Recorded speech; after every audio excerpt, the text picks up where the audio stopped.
Hello मेरे प्रिय श्रोताओं, आप सभी का स्वागत है, अभिनंदन है। और मेरे प्रिय विद्यार्थियों का जो लगातार वीडियो देखते हैं और लाइक भी करते हैं, अप्रिशिएट करने के लिए बहुत बहुत धन्यवाद। हम लोग इस समय मुंशी प्रेमचंद जी के द्वारा लिखित उपन्यास सेवा सदन की कहानी को सुन रहे थे। उसको हम लोगों ने 20 भागों में सुन लिया है। अभी तक हमने जो कहानी सुनी उसमें जाना कि सेवा सदन की जो प्रमुख पात्र है सुमन, जिसके इर्द गिर्द कहानी घूम रही है, वो वैश्य बन जाती है। कारण केवल दहेज प्रथा और बेमेल विवाह कारण होता है। पहुंचने के बाद हमने आपको बताया कि बहुत परेशान होती है और वहाँ से हटना भी चाहती है, लेकिन अब वो एक बार दलदल में फंस गई तो फंस गई, निकलना बहुत मुश्किल।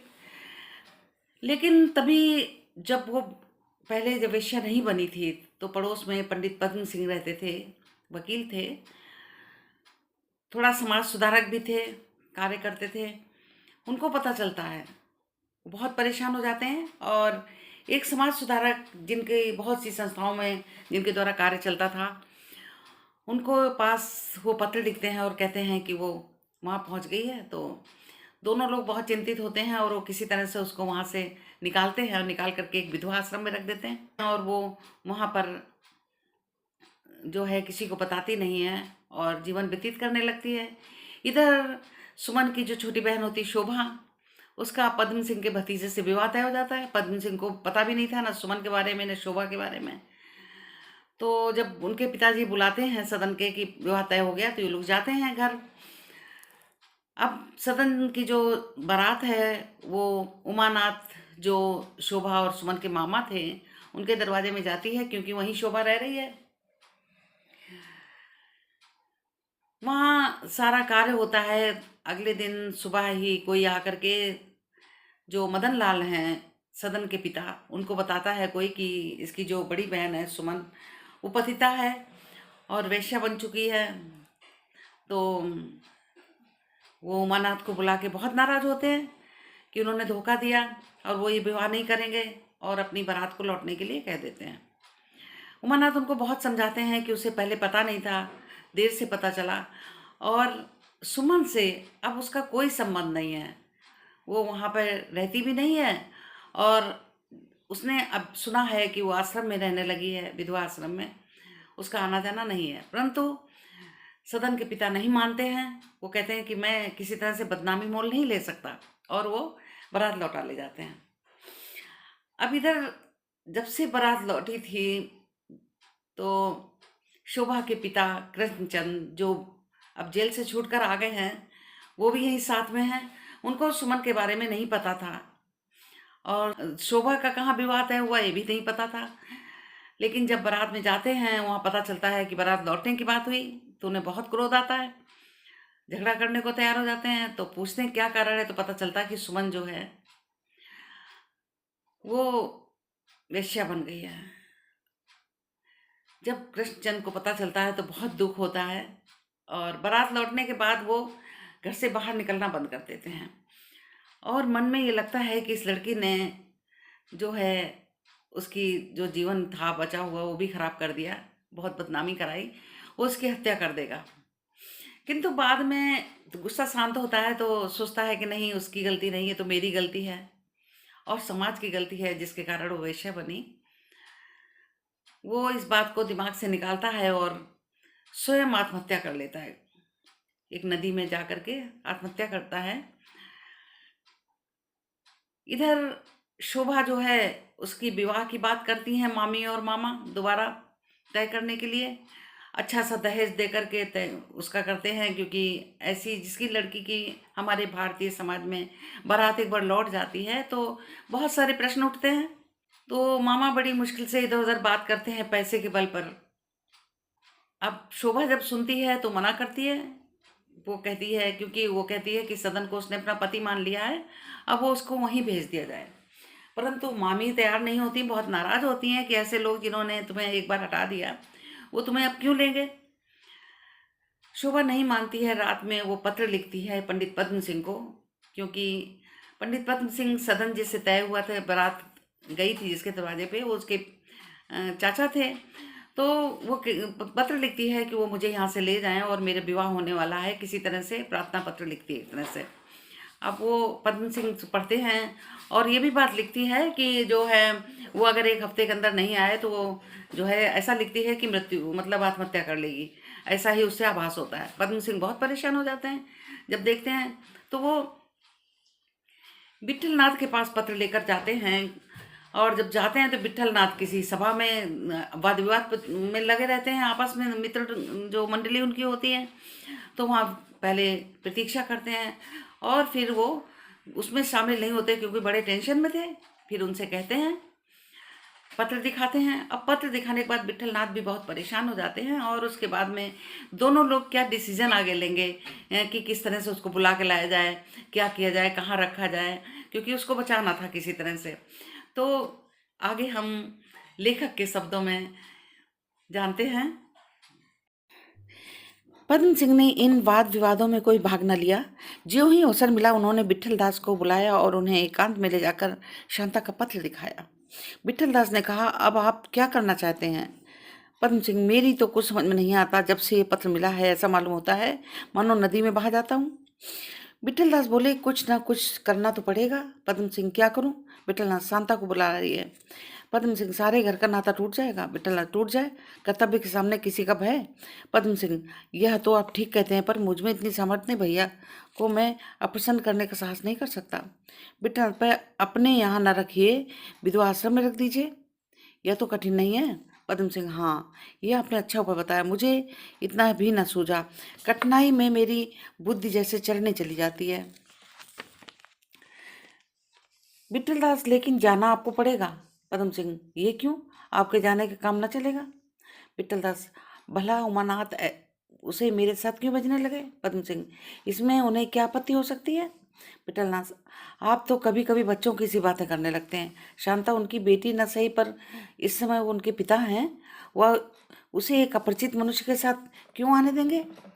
पद्म सिंह, भाई साहब आप नाराज न हो, मैं वास्तव में कुछ बौखला गया हूँ, लेकिन मेरे चलने में तो बड़ा उपद्रव खड़ा हो जाएगा।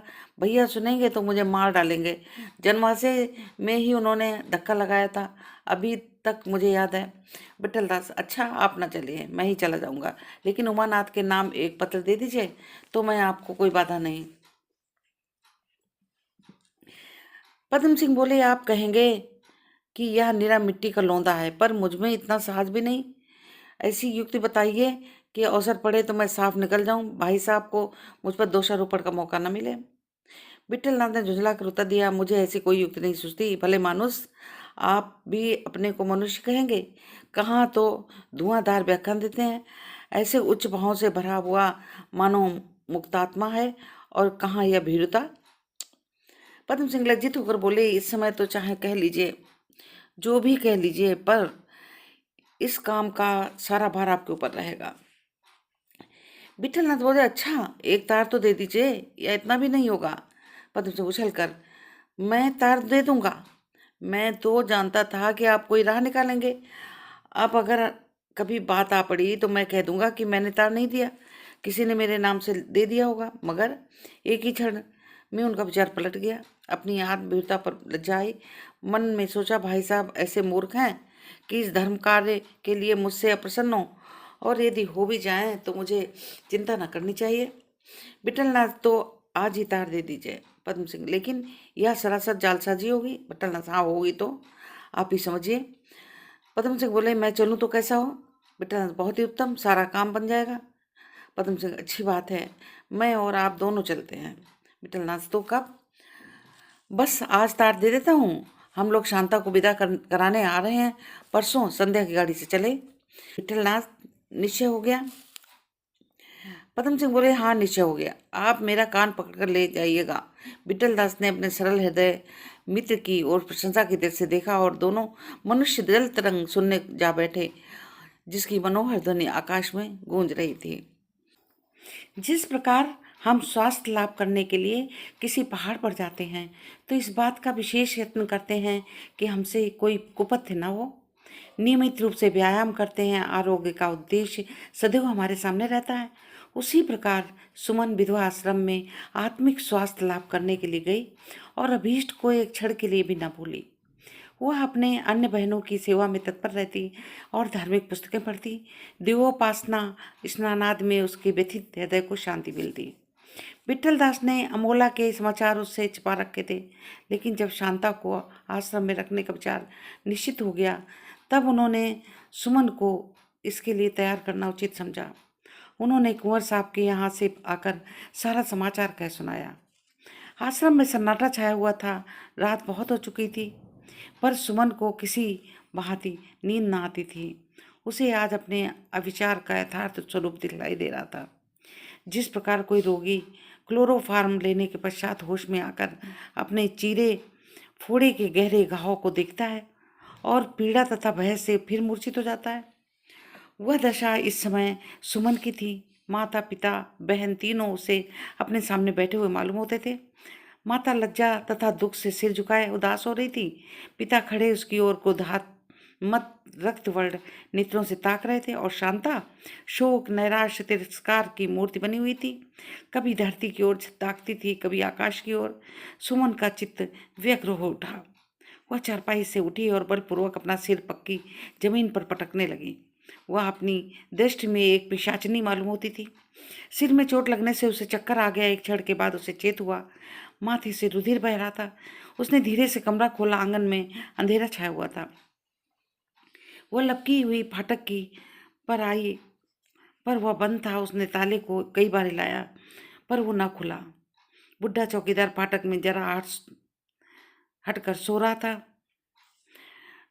सुमन धीरे धीरे उसके पास आई और उसके सिर के नीचे कुंजी टटोलने लगी। चौकीदार हकबका कर उठ बैठा, चोर चोर चिल्लाने लगा। उसने वहां से भागी और अपने कमरे में आकर किवाड़ बंद कर लिए। किंतु सवेरे पवन के सदृश चित्त की प्रचंड व्यग्रता भी शीघ्र ही शांत हो जाती है। सुमन खूब बिलख कर रोई। हाय, मुझ जैसी डायन संसार में ना होगी। मैंने विलास तृष्णा की धुन में अपने कुल का सर्वनाश कर दिया। मैं अपने पिता की घातिका हूँ। मैंने शांता के गले में छुरी चलाई है। मैं उसे कालिमा पूर्ण मुंह कैसे दिखाऊंगी, उसके सम्मुख कैसे ताकूंगी। पिताजी ने जिस समय ये बात सुनी होगी, उन्हें कितना दुख हुआ होगा। वह सोचकर वो रोने लगी। ये वेदना उसे अपने और कष्टों से अधिक असह्य मालूम होती थी। अगर ये बात उसके पिता से कहने के बदले मदन सिंह उसे कोल्हू में पेड़ देते, हाथी के पैरों तले कुचलवा देते, आग में झोंक देते, कुत्तों से नचवा देते, तो वह जरा भी ना चूक करती। अगर विलास की इच्छा और निर्दय अपमान ने उसकी लज्जा शक्ति को शिथिल न कर दिया होता, तो कदापि घर से बाहर पाँव न निकालती। वह अपने पति के हाथों कड़ी से कड़ी यातना सहती घर में पड़ी रहती।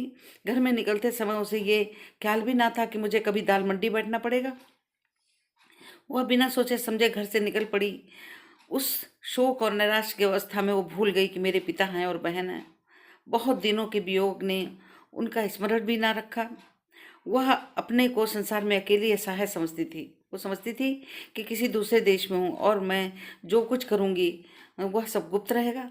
पर अब ऐसा संयोग आ पड़ा कि वह फिर अपने ही आत्मीय सूत्रों में बंधी हुई पाती थी, जिन्हें वह भूल चुकी थी। वह फिर उसके सामने आ गए और आत्माओं का स्पर्श करते हुए लज्जा का प्रकाश आलोकित होने लगा। सुमन ने शेष रात मानसिक विफलता की दशा में काटी। 4 बजने पर वो गंगा स्नान को चली। वह बहुधा अकेले ही जाया करती थी, इसलिए चौकीदार ने कुछ पूछताछ न की। सुमन गंगा तट पर पहुंचकर इधर उधर देखने लगी, कोई है या नहीं। वह आज गंगा नहाने गई नहीं थी, डूबने आई थी। उसे कोई शंका भय घबराहट नहीं थी। कल किसी समय शांता आश्रम में आ जाएगी। उसे मुंह दिखाने की अपेक्षा गंगा की गोद में मग्न हो जाना कितना सहज था। अकस्मात उसने देखा कि कोई आदमी उसकी तरफ चला आ रहा है। अभी कुछ अंधेरा था, पर सुमन को इतना मालूम हो गया कि कोई साधु है। सुमन की उंगली में एक अंगूठी थी। उसने उसे साधु को दान करने का निश्चय किया, लेकिन ज्यों ही वह समीप आया, सुमन ने भय घृणा और लज्जा से अपना मुंह छिपा लिया। यह गजाधर थे। सुमन खड़ी थी। गजाधर उसके पैरों पर गिर पड़े। रुद्र कंठों में बोले, मेरे अपराध का क्षमा करो।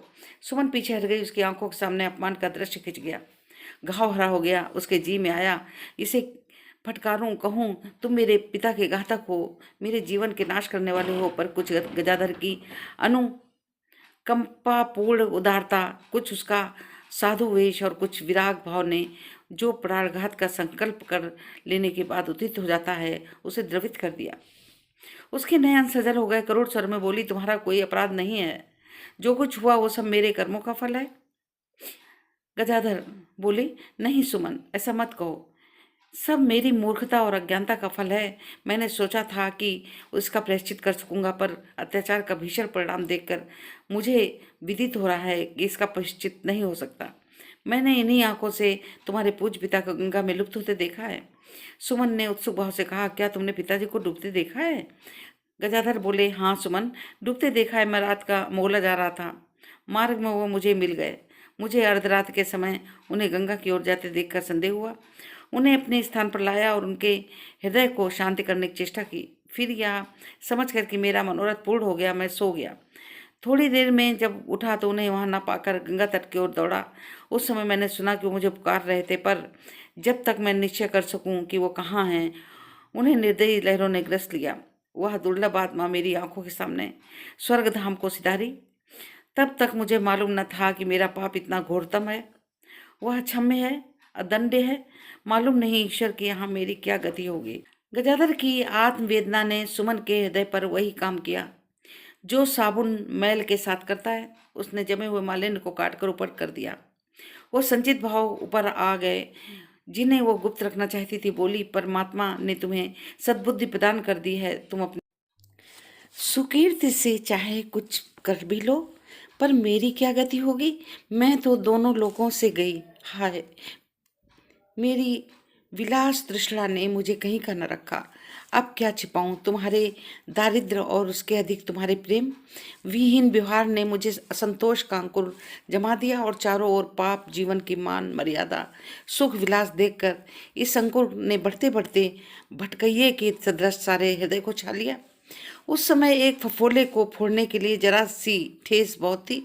तुम्हारी नम्रता, तुम्हारा प्रेम, तुम्हारी सहानुभूति, तुम्हारी उदारता उस फफोले पर फाहे का काम देती, पर तुमने उसे मसल दिया।